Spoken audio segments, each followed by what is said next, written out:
بسم الله الرحمن الرحيم.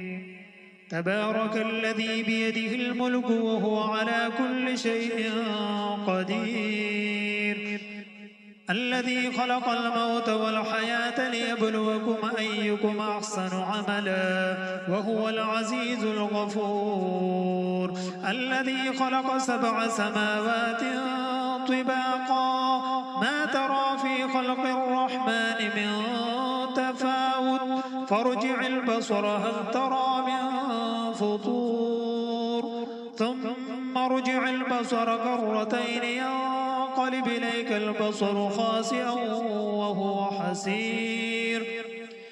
ولقد زينا السماء الدنيا بمصابيح وجعلناها رجوما للشياطين وأعتدنا لهم عذاب السعير.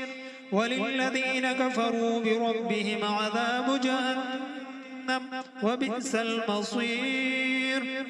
إذا ألقوا فيها سمعوا لها شهيقا وهي تفور تكاد تميز من الغيظ كلما ألقي فيها فوج سألهم خزنتها ألم يأتكم نذير قالوا بلى قد جاءنا نذير فكذبنا وقلنا ما نزل الله من شيء إن أنتم إلا في ضلال كبير. وقالوا لو كنا نسمع أو نعقل ما كنا في أصحاب السعير فاعترفوا بذنبهم فسحقا لأصحاب السعير. إن الذين يخشون ربهم بالغيب لهم مغفرة وأجر كبير.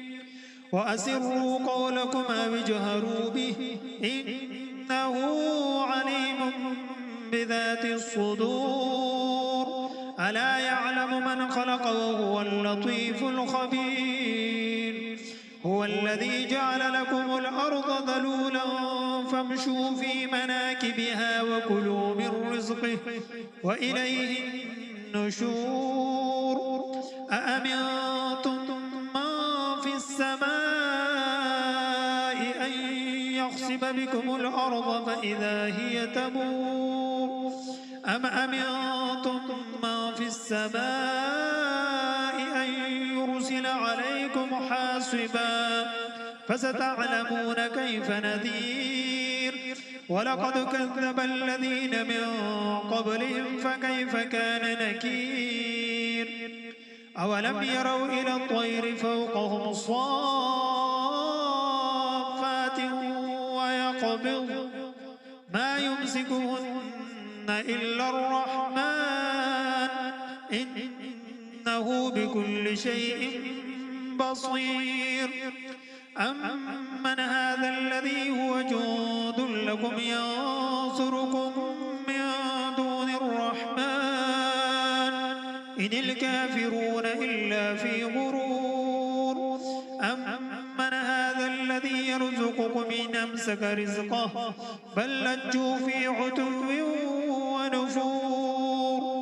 أفمن يمشي مكبا على وجهه أهدى أمن يمشي سويا على صراط مستقيم.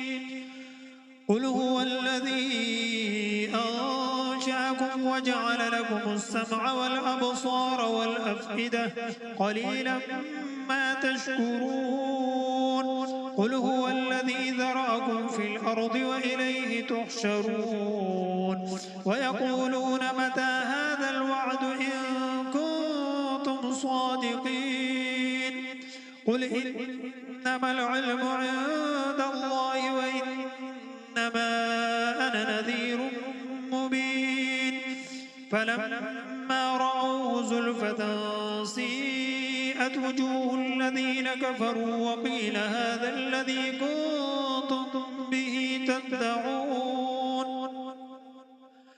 قل أرأيتم إن أهلكني الله ومن معي أو رحمنا فمن يجير الكافرين من عذاب أليم قل هو الرحمن آمنا به وعليه توكلنا فستعلمون من هو في ضلال مبين قل أرأيتم إن أصبح ماؤكم غورا فمن يأتيكم بماء